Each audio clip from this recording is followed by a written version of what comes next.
Doctor Shahiduzzaman শুধুমাত্র একজন এই এনজিও নেতা নন, তিনি একই সঙ্গে আমি মনে করি যে এই সমাজ বদলের, সমাজকে পরিবর্তনের যে সংগ্রাম সবাই আমরা করছি সবাই মিলে, সেই সংগ্রামের একজন এই অঞ্চলে, আমি বলবো শুধু নয় উত্তরাঞ্চলে শুধু নয়, সারা দেশেই অনেক ত্যাগী মানুষদের সঙ্গে সেও একজন।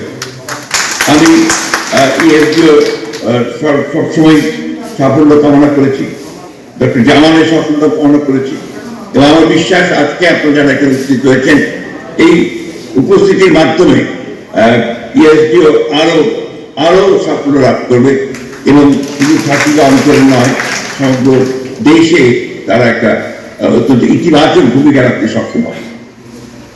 আমরা যারা এই পর্যায়ে কাজ শুরু করেছিলাম প্রথম থেকে, আমাদের কাছে যেটা মনে হয়েছে, বিশেষ করে আমি যখন আপনার ইএসডিওর কাজগুলোর সঙ্গে জড়িত, আমি গ্রামে গেছি, আমি দেখেছি যে গ্রামে কিভাবে মহিলাদের পরিবর্তন হচ্ছে।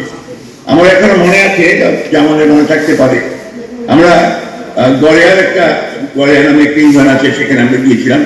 সেখানে নুরজাহান বেগম নামে একজন মহিলা ছিলেন, তিনি 5,000 টাকা ঋণ নিয়েছিলেন। এরপরে তিনি একটা পানের বজরা করেছিলেন, এবং তারপরে সেখানে আস্তে আস্তে সেখানে একটা পুরোপুরি স্বাবলম্বী হয়ে যায়। এটা একটা কথা বলেছি আমি, এটা বহু আগের কথা। এখন তো ইএসডি অনেক বড় সংগঠনে পরিণত হচ্ছে, সারা দেশেই ছড়িয়ে পড়েছে। আমি বিশ্বাস করি যে জামান এবং তার কর্মীদের যে আন্তরিকতা, তাদের যে চেষ্টা, সেই চেষ্টার মাধ্যমে তারা ইএসডিওকে আরো উঁচু পর্যায়ে নিয়ে যেতে সক্ষম। দেশের বর্তমান যে আর্থ সামাজিক যে প্রেক্ষাপট, সেই প্রেক্ষাপটে আমি মনে করি যে আমাদের এই মাইক্রো ক্রেডিটের যে ভূমিকা, সেই ভূমিকাটা একটা অপরিসীম অবদান প্রথম থেকে শুরু করেছে। সেই জন্যই আমি ডক্টর ইউনূসকেও ধন্যবাদ জানাতে চাই যে তিনি যখন এটা শুরু করেন, তখন অনেকেই সেটাকে ঠিক উপলব্ধি করতে পারেনি। এখন কিন্তু আস্তে আস্তে এটা প্রমাণিত হয়েছে যে এই মাইক্রো ক্রেডিটের যে মুভমেন্ট, এই মুভমেন্ট থেকেই বাংলাদেশের রুরাল ইকোনমিতে যে পরিবর্তনটা সূচিত হয়েছে, যে পুঁজি যা আসতে শুরু করেছে, সেই পুঁজির ফলে আজকে বাংলাদেশের অর্থনীতি একটা জায়গায় গিয়ে পৌঁছচ্ছে।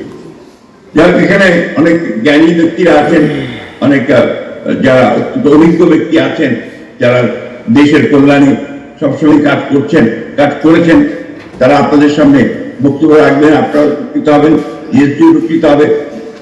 আমি ঠাকুরগাঁয়ের মানুষ, আমার জন্ম এখানে, আমি রাজনৈতিক জীবন শুরু আমার এখানে। আমি ঠাকুরগাঁও পৌরসভার মেয়র হিসেবে আমি কাজ শুরু করেছিলাম, চেয়ারম্যান হিসেবে।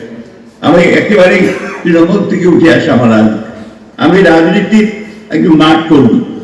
সেই ক্ষেত্রে আমি আমার বাস্তব যে অভিজ্ঞতা, সেই অভিজ্ঞতা থেকে আমি এটা উপলব্ধি করি যে আমাদের এই এনজিওগুলো, প্রত্যেকটি এনজিও, তারা প্রত্যেকে নিজ নিজ জায়গা থেকে তারা তাদের অবদান রাখছেন বাংলাদেশের অর্থনৈতিক উন্নয়নে।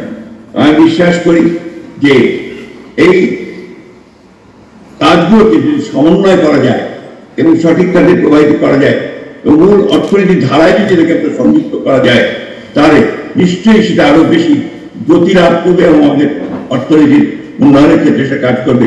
একেবারে তৃণমূল পর্যায়ে যে মানুষগুলো, গরিব খেটে খাওয়া মানুষগুলো, যে মানুষ আপনার তার কোনো অ্যাক্সেস নেই পুঁজিতে, ব্যাংকে কোথাও গিয়ে পায় না, তার এখানে এসে যে সুযোগটা পাচ্ছে, সেই সুযোগটা কাজে লাগিয়ে তার নিজেদেরকে অর্থনৈতিক দিক দিয়ে উন্নত করতে পারছে, অর্থনীতিও তারা অবদান রাখতে পারছে।